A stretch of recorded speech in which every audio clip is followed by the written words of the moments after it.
Morning everyone, welcome back to another episode of Allotment Days. It's Monday the 9th of October and I'm not working today and it's pleasant out, so 8:30 I was down here, flask in hand, and I've been weeding for the last couple of hours. Just looking at the border on the second plot and a few dahlias that we had to spare, and they went in the side there. There's another one just there, an orange one. But I'm weeding, as I say, and tidying up as I go, and I noticed that some of the squash were actually ready to come off. In fact, they'd actually fallen off. The water pipes were dry and they'd actually separated from the plant. And I pointed this squash out earlier in the year, and I counted about 7 fruits that had grown through the chicken wire dividing fence, and I thought 7 or 8 was quite good, but actually as I've cleared the plant off there were 14. They're not massive, they're like the one ball courgettes, but clearly they're not a courgette, they're a squash. I forget the name of this. I don't know, it's not a blue Danube, I think that's bigger, but I'll check it out. But they'd be perfect for stir fries. They're really hard. They should keep really well.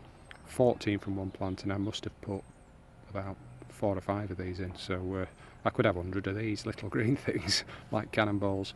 But they look well. I've also taken a few of the sweet dumpling off, as you can see over there, along with a few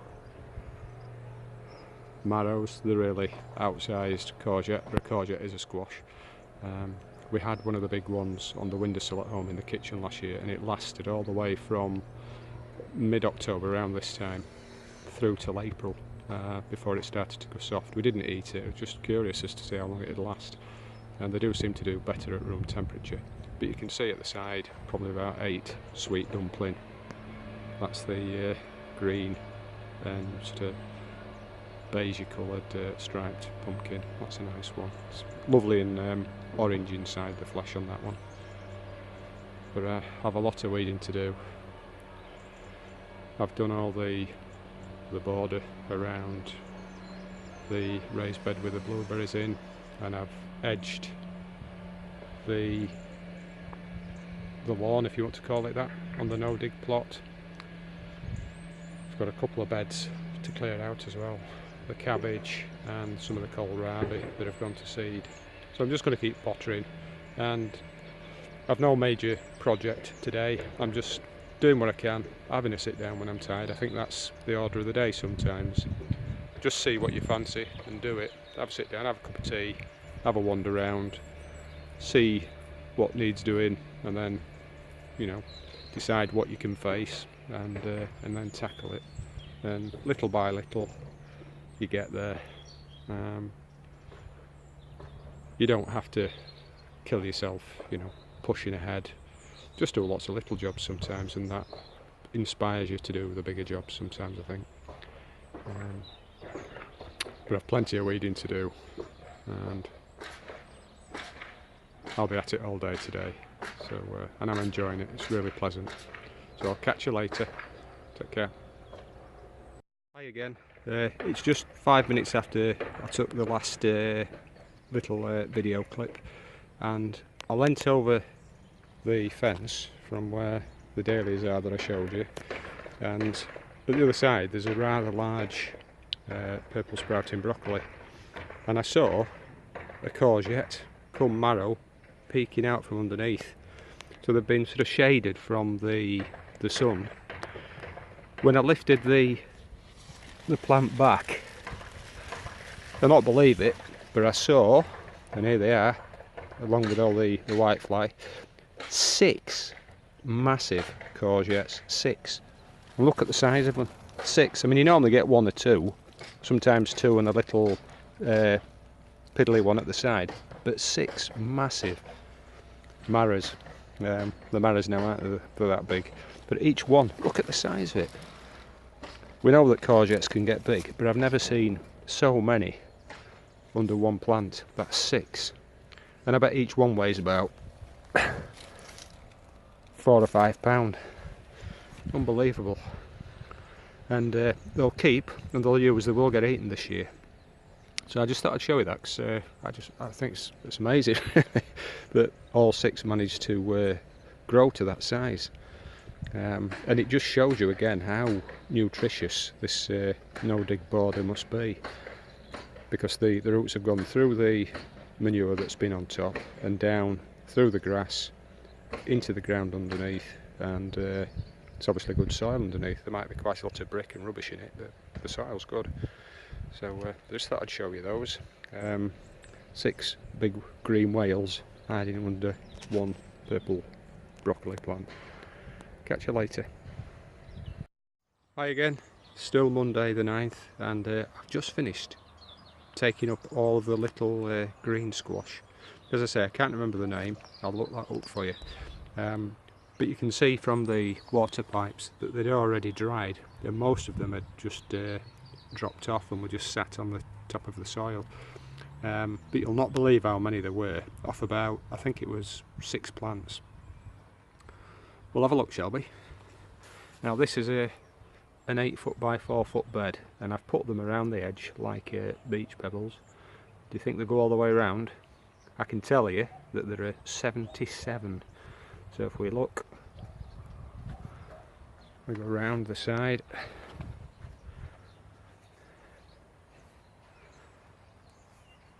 We get to see all those big beautiful marrows that we took off.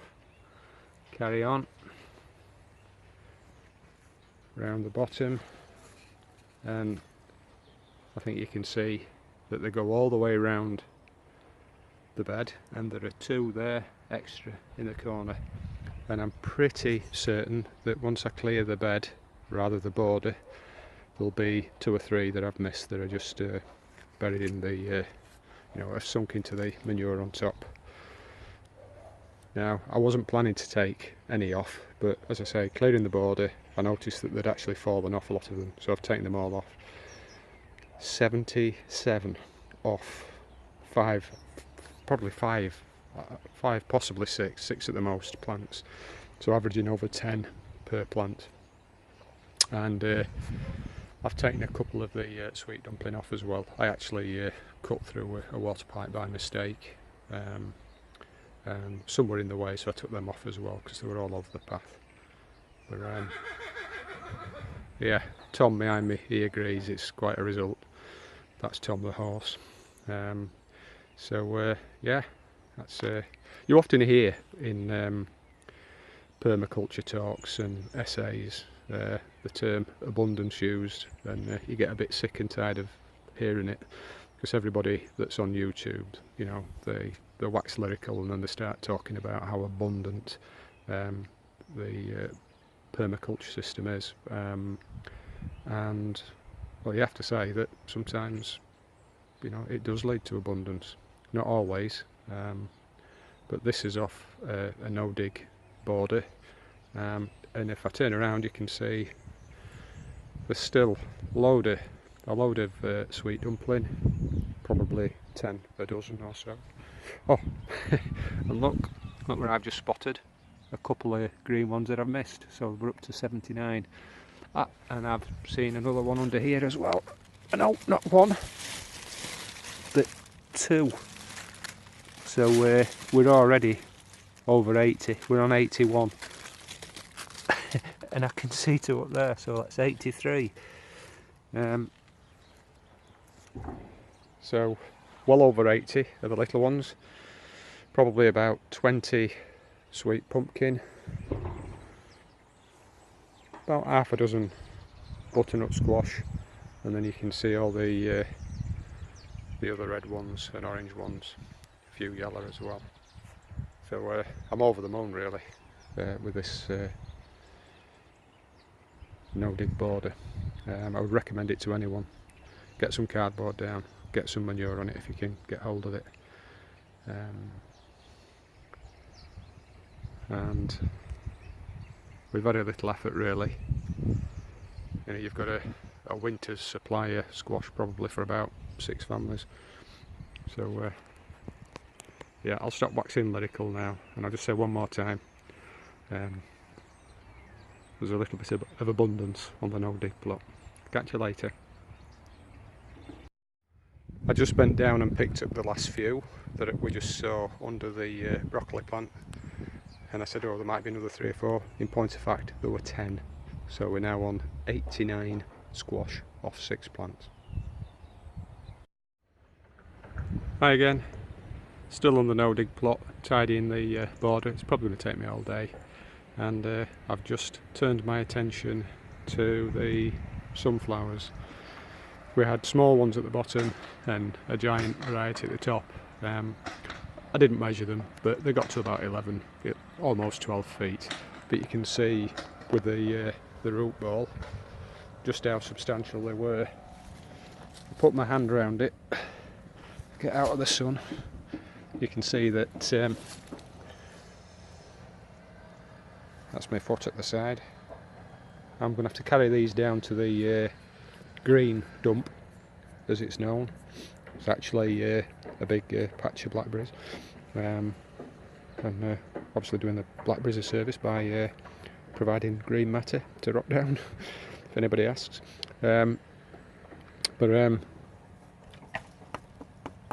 Rock hard. I think this might have been the biggest one, as I say, not quite 12 feet. And I'm taking the heads off, and if I show you around the other side it might be better without the sun.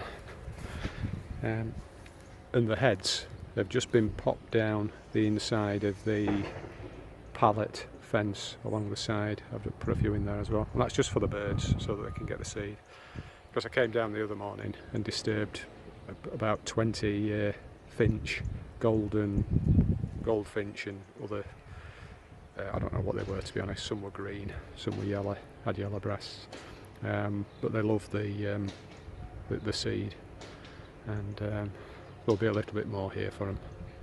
So we'll get rid of the plants, tidy the border up, but we'll leave a little bit of something for the birds.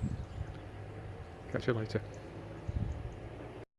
Hi folks, it's just gone 2:15 on Monday the 9th of September, and I'm really sorry to keep harping on about these pumpkins, but I've just cleared the border around the no-dig plot, and I've taken about 10 barrowfulls of foliage and dead leaves and whatnot.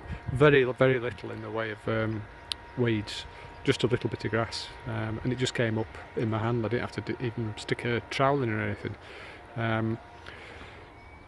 But some of the, I mean, my intention had been to leave all of the butternut squash, the sweet pumpkin, the yoshiki curry, you know, the orange pumpkins, squash, to leave those for another week or so.